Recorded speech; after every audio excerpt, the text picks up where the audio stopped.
بسم اللہ الرحمن الرحیم۔ السلام علیکم ورحمۃ اللہ وبرکاتہ۔ ہم بستری کے آداب۔ مستحب یہ ہے کہ بسم اللہ سے اس عمل کی ابتدا کریں۔ پہلے سورہ اخلاص قل ھو اللہ کی تلاوت کرے۔ بعض اصحاب حدیث اس موقع پر اس قدر بلند آواز سے اللہ اکبر کہتے ہیں کہ گھر کے دوسرے افراد ان کی تکبیر کا الفاظ سن لیتے تھے۔ جماع کے وقت قبلہ کی جانب رخ نہ کرے بلکہ اس کی عظمت کا تقاضا یہ ہے کہ کسی اور جانب رخ کرے۔ اپنا اور اپنی بیوی کا جسم کھلا نہ رکھے بلکہ کسی کپڑے سے ڈھانپ لے۔ سرکار دو عالم صلی اللہ علیہ وسلم چہرے پر کپڑا ڈال لیا کرتے تھے اور آواز پست کر لیتے تھے اور بیوی سے فرماتے تھے کہ سکون کے ساتھ رہو۔ ایک حدیث میں ہے کہ جب تم میں سے کوئی اپنی بیوی سے جماع کرے تو ان دونوں کو چاہیے کہ گدھوں کی طرح ننگے نہ ہو۔ کام سے پہلے محبت آمیزہ گفتگو ہونی چاہیے اور بوسہ وغیرہ سے آغاز کرنا چاہیے۔ ارشاد نبوی صلی اللہ علیہ وسلم ہے، ترجمہ تم میں سے کوئی اپنی بیوی سے اس طرح نہ جا پڑے جس طرح چوپائے پڑتے ہیں، بلکہ دونوں کے درمیان اولن پیغامبر ہونا چاہیے۔ لوگوں نے عرض کیا، یا رسول اللہ، پیغمبر سے آپ کی مراد کیا ہے؟ فرمایا بوسہ اور گفتگو۔ ایک حدیث میں ہے کہ تین باتیں مرد کے عضو اور عدم قدرت پر دلالت کرتی ہیں۔ ایک یہ کہ کوئی شخص کسی سے تعارف کا متمنی ہو اور وہ نام و نسبت بتلانے سے قبل ہی جدا ہو جائے۔ دوسری یہ کہ کوئی شخص اس کی تعظیم کے خیال سے ہدیہ پیش کرے اور وہ اسے واپس کر دے۔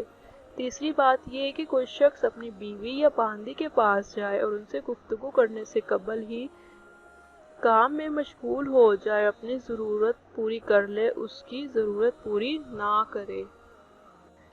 3 راتوں میں کام کرنا مکروہ ہے۔ مہینے کی پہلی رات، آخری رات اور 15ویں رات میں۔ کہتے ہیں کہ ان راتوں میں کام کے وقت شیطان موجود رہتے ہیں۔ بعض لوگوں کہتے ہیں کہ ان راتوں میں شیاطین صحبت کیا کرتے ہیں اور ان راتوں کی کراہت حضرت علی رضی اللہ تعالیٰ عنہ، حضرت معاویہ اور حضرت ابو ہریرہ سے مروی ہے۔ بعض علماء جمعہ کے دن یا شب جمعہ میں صحبت کو مستحب قرار دیتے ہیں، کیونکہ درج ذیل حدیث کے مطابق ایک مطلب یہ بھی ہے کہ اللہ تعالیٰ اس شخص پر رحم فرمائے جو جمعے کے دن غسل کرے اور غسل کرائے۔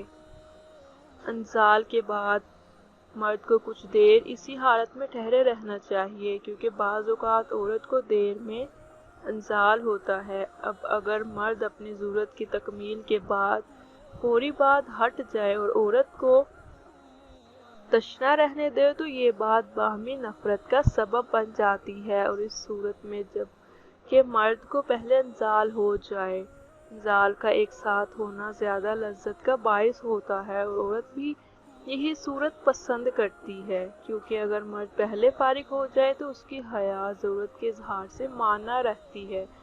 مناسب یہ ہے کہ ہر چوتھے روز اپنی بیوی کے پاس آئے۔ عدل کا تقاضا بھی یہی ہے، کیونکہ بیویوں کی زیادہ تعداد 4 ہو سکتی ہے، اس لیے اس حد تک تاخیر جائز ہے۔ ہاں، اگر ضرورت ہو تو یہ مدت بھی کم کر سکتا ہے اور زیادہ بھی، لیکن اس میں ایک عورت کی ضرورت پیش نظر رکھنی چاہیے، کیونکہ عورت کی عفت اور پارسائی کی حفاظت مرد کی ذمہ داری ہے۔ ایام حیض میں وطنی نہ کرے۔ نص قرآن سے اس کی حرمت ثابت ہے۔ کہتے ہیں کہ حیض کی حالت میں جماع کرنے سے اولاد کوڑی پیدا ہوتی ہے۔ حائضہ کے باقی جسم سے فائدہ حاصل کرنا اس حالت میں بھی جائز ہے۔ پاخانے کے مقام میں صحبت کرنا ناجائز ہے۔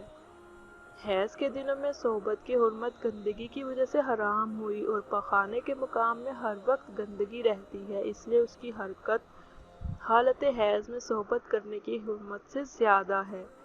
اللہ تعالیٰ کا ارشاد ہے، سو اپنے کھیت میں جس طرح ہو کر جاؤ چاہو، اس کا مطلب یہ نہیں کہ جس طرح سے چاہو صحبت کرو، بلکہ مطلب یہ ہے کہ جس وقت دل کرے صحبت کرو۔ مرد کے لیے جائز ہے وہ حیض کے دنوں میں عورت کے ہاتھوں سے اپنی منی نکلوا دے اور مقام صحبت کے علاوہ ہر جگہ سے استفادہ کرتے۔ عورت کے لیے مستحب ہے کہ وہ ایام میں ناف سے گھٹنوں تک ایک کپڑا باندھے رکھے۔ حیض کے ایام میں عورت کے ساتھ کھانا کھانا، ایک بستر میں سونا وغیرہ امور جائز ہیں۔ اگر ایک مرتبہ جماع کرنے کے بعد دوبارہ خواہش ہو تو پہلے اپنی شرمگاہ دھو لے، اور اگر احتلام ہو گیا تو مجامعت سے پہلے پیشاب کر لے اور شرمگاہ پر پانی ڈال لے۔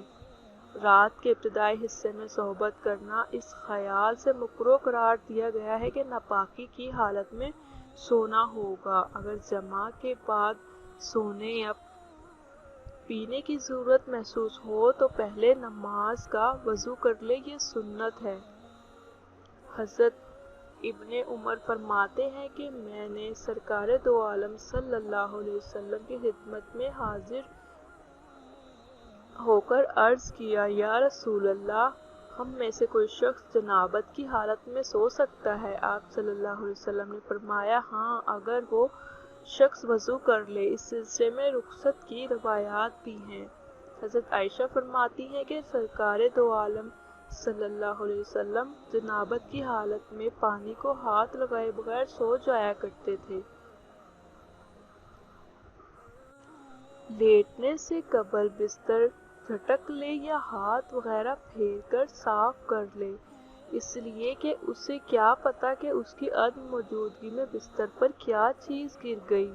جنابت کی حالت میں سر کے بال کٹوانا، زیر ناف بال کاٹنا، ناخن تراشنا، پچھنے لگوانا وغیرہ مناسب نہیں، کیونکہ قیامت کے دن بدن کے تمام اعضاء اس کے پاس آئیں گے۔ یہ اچھا معلوم نہیں ہوتا کہ وہ اعضاء بدن ناپاکی کی حالت میں آ کر ملیں۔ یہ بھی کہتے ہیں کہ قیامت کے روز آدمی کے بال اپنی ناپاکی پر احتجاج کریں گے۔ جماع کے آداب میں یہ بھی بات شامل ہے کہ عزل نہ کرے، یعنی فرج سے باہر انزال نہ کرے، بلکہ کھیتی کی جگہ یعنی رحم میں اپنا پانی پہنچائے۔ عزل سے خدا کے فیصلے تبدیل نہیں ہوتے، بلکہ جیسا کہ ارشاد نبی صلی اللہ علیہ وسلم ہے کہ جتنے انسان باری تعالیٰ کو پیدا کرنا منظور ہے وہ ہر حالت میں ہوں گے۔ اللہ تعالیٰ ہم سب کو اس پر عمل کرنے کی توفیق عطا فرمائے، آمین۔